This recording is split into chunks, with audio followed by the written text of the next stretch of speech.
Hey everybody, so I haven't done a YouTube video in a while, maybe a month or so. So what should I do my next YouTube video on?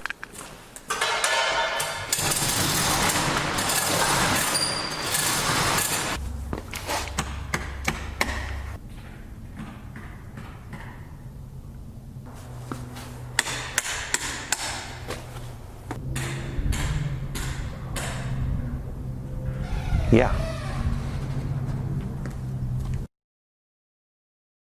Anyway, so my channel is HowToHeaven, and I know a lot of YouTubers are always looking for content. My problem isn't that I don't have the content. My problem is that I would need a camera crew to follow me around just to see some of the stuff that I do.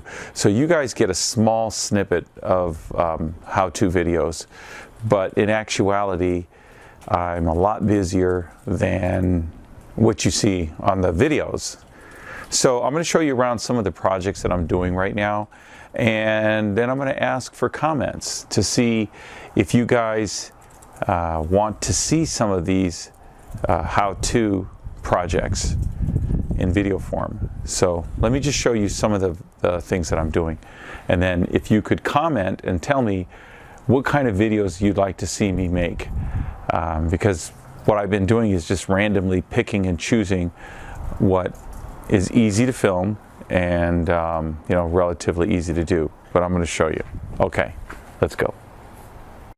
So here we have a pile of, well, pavers, and here's my saw that I use to cut the pavers, and here's that paver project that I've vlogged about in one of my other videos.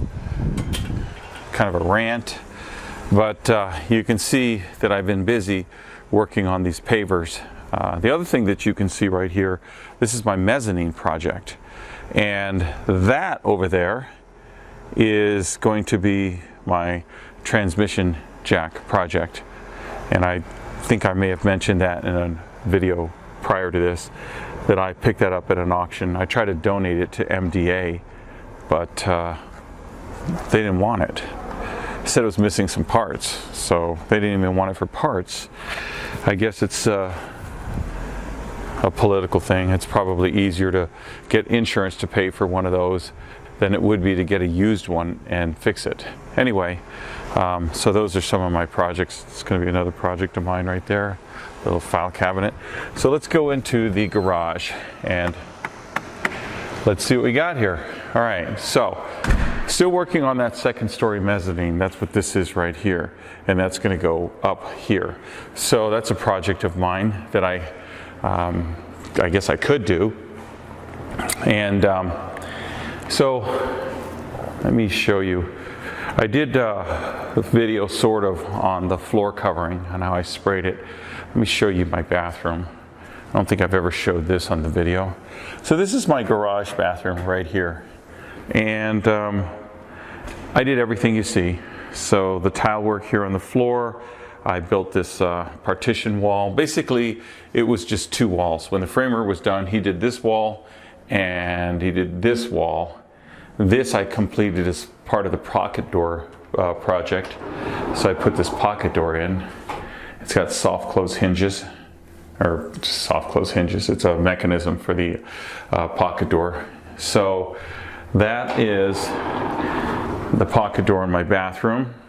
I picked this up at a estate sale, and it's an air dryer. I think I'm going to raise it though, get it up here a little higher. I got the marble from a remodel that I did for my wife's uncle, condo project, and I did granite, so I had a lot of granite left over. I bought a piece, I was a little bit short, and then I did this right here and cut it out and polished it and did all that, put the backsplashes, cut those out. So that's another project that I did, and you can't see it, but there's a little soft close hinge there. It's just keeps it from slamming. And I did the Schluter system here for the edges. And there's my toilet. I still have the chrome cover to put on there, the clean out cover. And I decided to put some outlets on this side.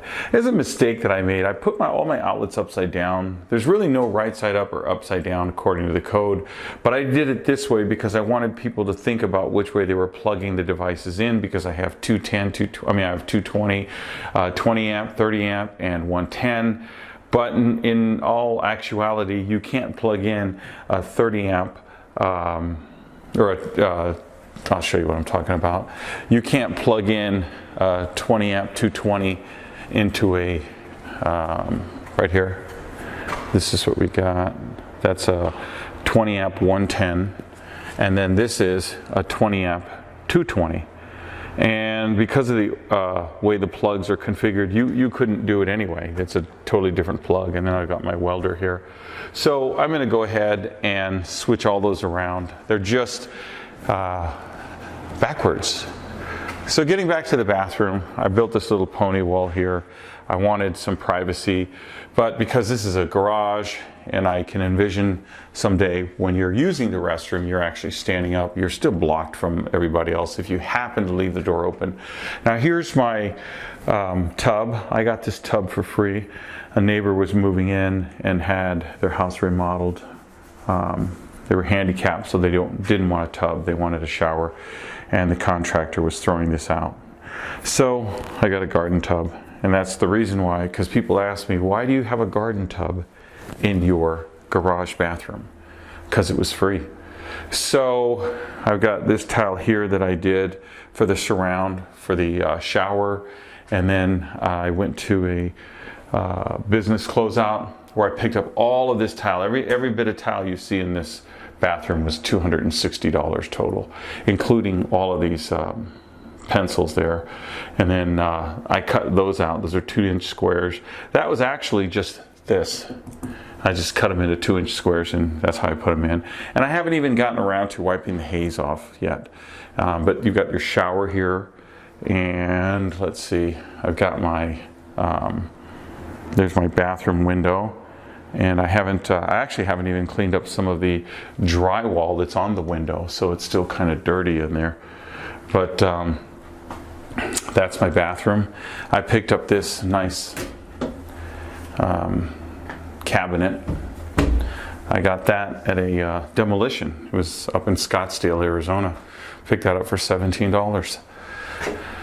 And so that's my bathroom in my garage.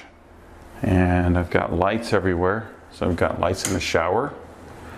I've got, let me see here, there's a light over here. That's this one. And then I've got this one, which is a light and a fan.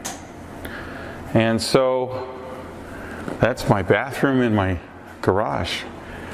And that was a project. And you can see my poles for my second story storage. They're securely anchored to the wall on 3 sides. This pole here is going to be freestanding, and I'm getting real near completion on that project, and then the whole thing will be lined in plywood on top, and I'll have my office under here, and then I'll have stainless all the way around. And so let's see, we've wired for security, we've wired for cameras, got some extra lights right here in my garage just for decorations. You can see my heat pumps, mini split heat pumps. That was another DIY. If you want to see a mini split heat pump installation, let me know, because I got a friend that needs one, and I'll be doing one on his house. And so this is my garage. It's kind of premature. I was going to show a video later on of my garage. So this is a 10 by 16 foot garage door here, and then you've got the, let me go give it a slow pan, and you see my lights, my LED lights. That's what you see at the beginning of every video I have lately. I did that as an intro. I got a 10 by 10 door over there. Got windows over here, here. There's one in the bathroom that you saw, and then one over here. All those windows were from my house. We switched over to low E, so I bought more windows and then just took out the panels, and so I didn't have to chop away at the stucco and install the whole window. And that's how I ended up with these windows. So essentially they're free because I put the low E's on the house. And then there's my alarm panel, and got all my switches here. I'm not going to quite explain. You've seen some of them again on my intro. My junkyard area. There's my carport. All the electrical, everything you see, the lights, that's all done by me. All the outlets, all the plumbing, rough plumbing, intermediate and final plumbing. And I'm going to show you on the side here. So we've got cameras up there, over there, floodlights, building lights right here. Those are on a day-night sensor. Although I don't keep them on all the time, just kind of keep the light pollution down. Not that it's that bad, but here's my mini splits, and you can see they are on. And I've got them hooked up to the wall here. I welded these brackets from some metal. They're inverters, so they're basically variable speed. There's my disconnect. I still have to finish. I'm going to wrap all the wires on both units over there. You can see the condensate drain. That's because I am not sure if I'm going to run a sidewalk or what I'm going to do here, but I'm going to take that condensate drain and run it out away from the building. But for now, it's just kind of dripping on the ground. I did a rain gutter. You can see that. I did that all around. And outdoor lights. So that's one of my projects. Let me just show you some other projects. So here we have a Mustang we acquired recently. This is another 67 convertible. This is mine. This one's on the Vintage Mustang forums. You can read up about it, Dirty Harry. And this one right here, we just recently picked up. It's a 6-cylinder automatic. It's a C code. It's, you know, it's a driver. And it needs some suspension components, so that's what we're doing. We're actually waiting for parts for the front suspension. We've got lower ball joints, control arms, the strut rods we're doing, and tie rods, inner, outer, and an idler arm. So that's coming up, but if you want to see that video, I can show you that. Let me show you the inside of this 67. So this we purchased from the second owner. He had it for about 6 years, and this thing was broken, and he was baffled by it. He slammed it 15 times to close it, didn't know what to do. Turns out all it was the spring. There's a small spring on the latch. It needed to be replaced, and I had extra latches, so just popped that in there. But it's a 6-cylinder, it's a driver, fun car to drive. We're going to get it up and running before the weather turns, because, you know, come late October, it should be convertible weather. There's no AC in this, straight 6, runs like a top. So if you want to see some projects with a 67 Mustang, put your comments down below, and I'm going to pick some of these and start doing some projects on them. Let me show you some other stuff. All right, so here's a project I made a few years back. It's a cafe style table for the kitchen, and this is angle iron. It got tile there, and you'll notice it matches our floor tile because it is our floor tile. And so I welded this up. You can see the crisscross underneath it, and it's just wrought iron pickets that I cut and welded to whatever configuration I wanted. So that's one project that I made, and let me show you another project over here. All right, so you have to forgive the clutter here. Wasn't expecting to make a video on this, but this is my chess table, and it's made in the same style as the cafe table with the wrought iron and the angle iron and the matching floor tile. I embedded a marble chess set right there that you can see, and it's got the same construction underneath, so I did some 1-inch strap steel crisscross to support. This is like masonite, and I use that as a foundation for the tile.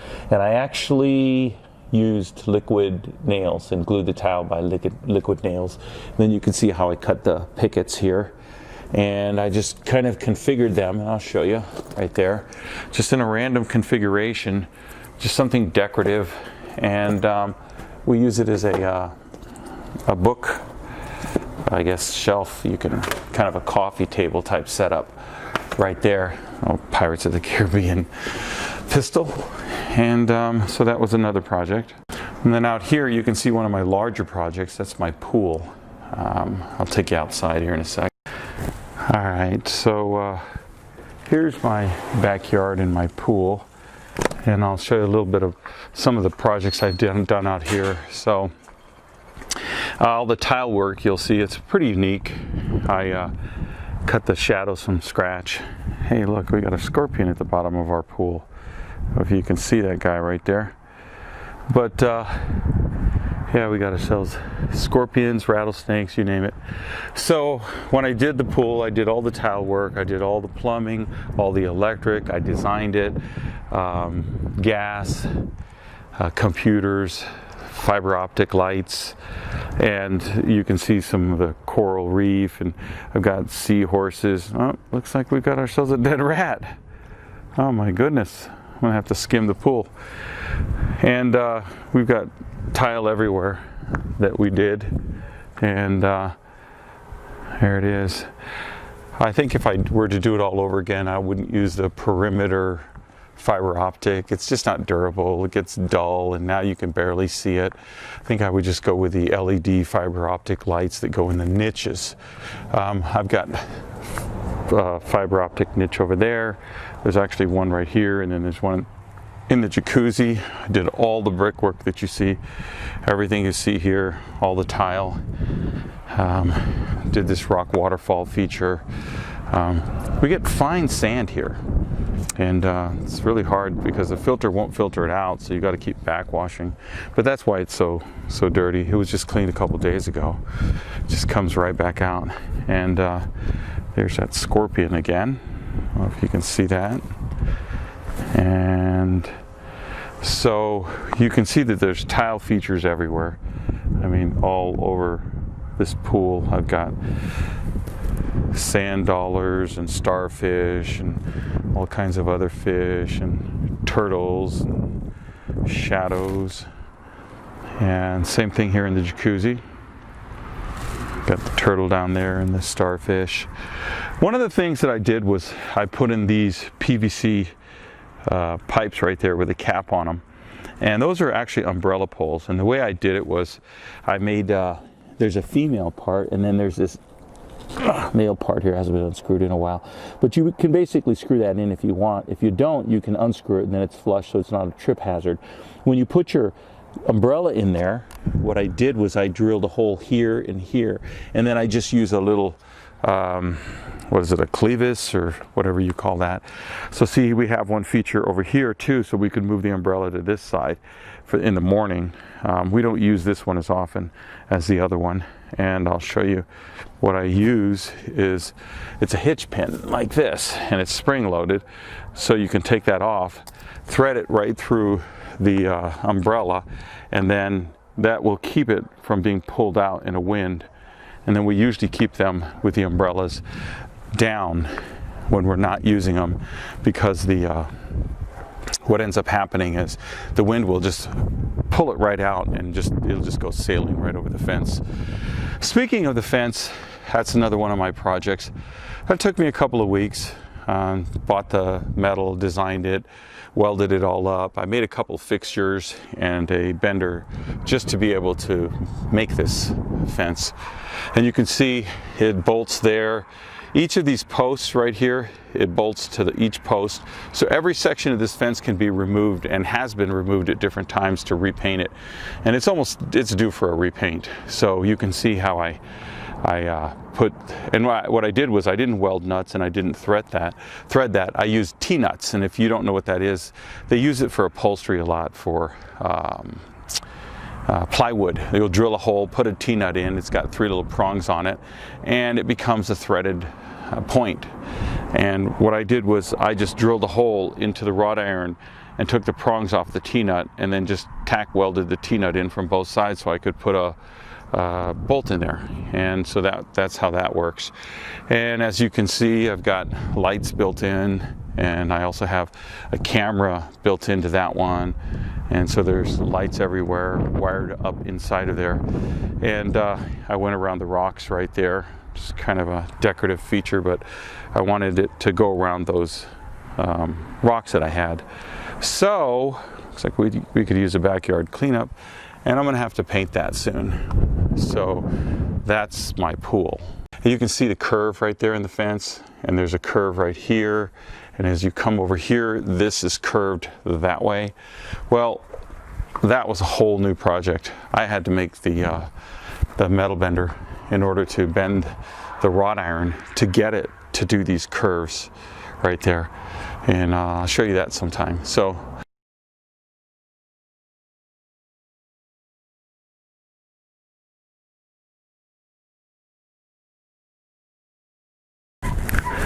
sorry about the wind. So here's a real simple project.